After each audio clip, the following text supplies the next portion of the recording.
تاني وضعية طفو اسمها دراونينج بروف أو بالعربي وضعية منع الغرق، ودي واحدة من تمرينات القوات البحرية.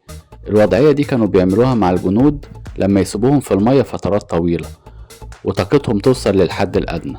كانوا بيستخدموا التقنية دي للبقاء على قيد الحياة.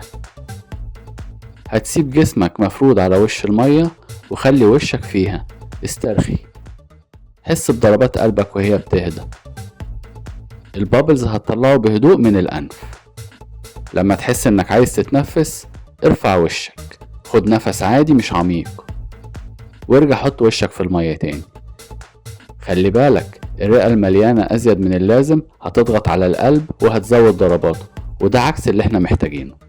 المهم استرخاء، تنفس طبيعي، وسيب المية تشيل جسمك.